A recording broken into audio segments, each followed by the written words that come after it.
उस रात अगर मैं पीछे मुड़कर न देखता तो शायद आज ये कहानी किसी और की आवाज में सुनाई जाती, क्योंकि उस इमारत में एक चीज ऐसी थी जो भागती नहीं थी, वो इंतजार करती थी। शहर के बीचों बीच वो पुरानी इमारत अब भी खड़ी थी, चारों तरफ नई चमकदार बिल्डिंग्स और उनके बीच ये इमारत जैसे समय में फंसी हुई।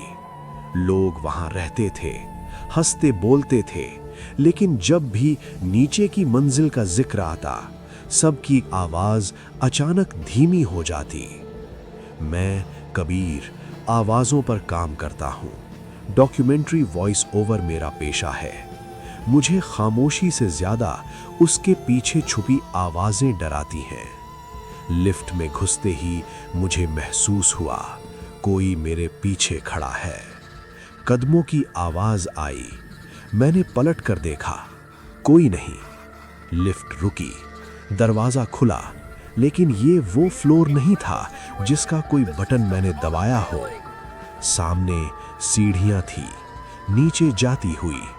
हवा ठंडी थी और अजीब बात ये थी कि उस ठंड में भी मेरे माथे से पसीना बह रहा था। मैंने रिकॉर्डर ऑन किया, अपनी आवाज में बोलने लगा, लेकिन जब प्लेबैक सुना तो उसमें मेरी आवाज के अलावा एक और आवाज थी, धीमी, टूटी हुई, नीचे मत आना।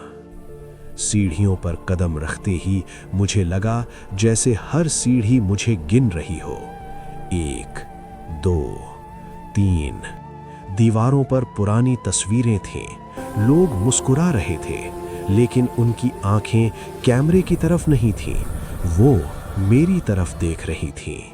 सीढ़ियां खत्म नहीं हो रही थीं और फिर अचानक एक दरवाजा, उस पर लिखा था यादों का तलघर।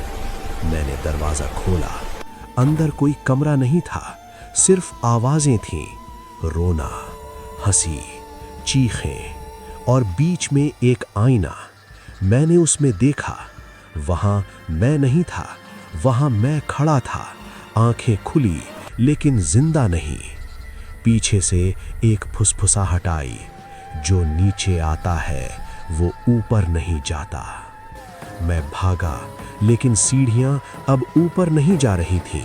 मेरी सांसें भारी होती जा रही थीं और तभी मुझे समझ आया, ये इमारत लोगों को नहीं मारती, ये उनकी आवाज अपने पास रखती है। अगली सुबह इमारत के बाहर मेरा रिकॉर्डर मिला, चल रहा था। उसमें एक आवाज थी, मेरी, और वो कह रही